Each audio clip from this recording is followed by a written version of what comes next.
ما حراك بهذا أن يكبر قدرك عند الله.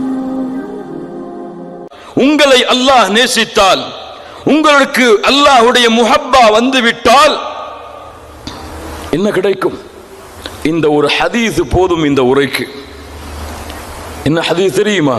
இமாம் புகாரி ரஹிமஹுல்லா பதிவு செய்கிறார்கள், அபூ ஹுரைரா ரலியல்லாஹு அன்ஹு அவர்கள் கூறுவதாக, இதா ஹப்பல்லாஹுல் அப்த, இதா ஹப்பல்லாஹுல் அப்த, ஒரு அடியானை அல்லாஹ் நேசித்து விட்டால், கண்ணியத்துக்குரியவர்களே, எம்மிலே எல்லோரும் இல்லா மாஷா அல்லாஹ் பிரபலியத்தை விரும்பக்கூடியவர்கள், இல்லா மாஷா அல்லாஹ் எல்லோரிடத்திலும் என்னுடைய பெயர் இருக்க வேண்டும், எல்லா நிலையிலும் உயர்ந்து இருக்க வேண்டும் என்ற ஒரு ஆசை எம்மிலே பலருக்கு இருக்கும். இல்லா மாஷா அல்லாஹ், அல்லாஹ் பாதுகாத்தவர்களை தவிர ஃபேமஸ் ஆக வேண்டும்.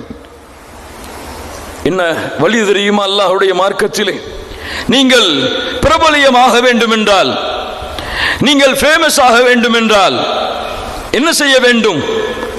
அல்லாஹ்வுடைய தூதர் முஹம்மது ரசூலுல்லாஹ் சொன்னார்கள், இதா ஹப்பல்லாஹுல் அப்த நாதா ஜிப்ரீல், அல்லாஹ் ரப்புல் ஆலமீன் ஒரு அடியானின் மீது தன்னுடைய நேசத்தை கொண்டால், இதா ஹப்பல்லாஹுல் அப்த நாதா ஜிப்ரீல், யாரை அழைக்கிறான்?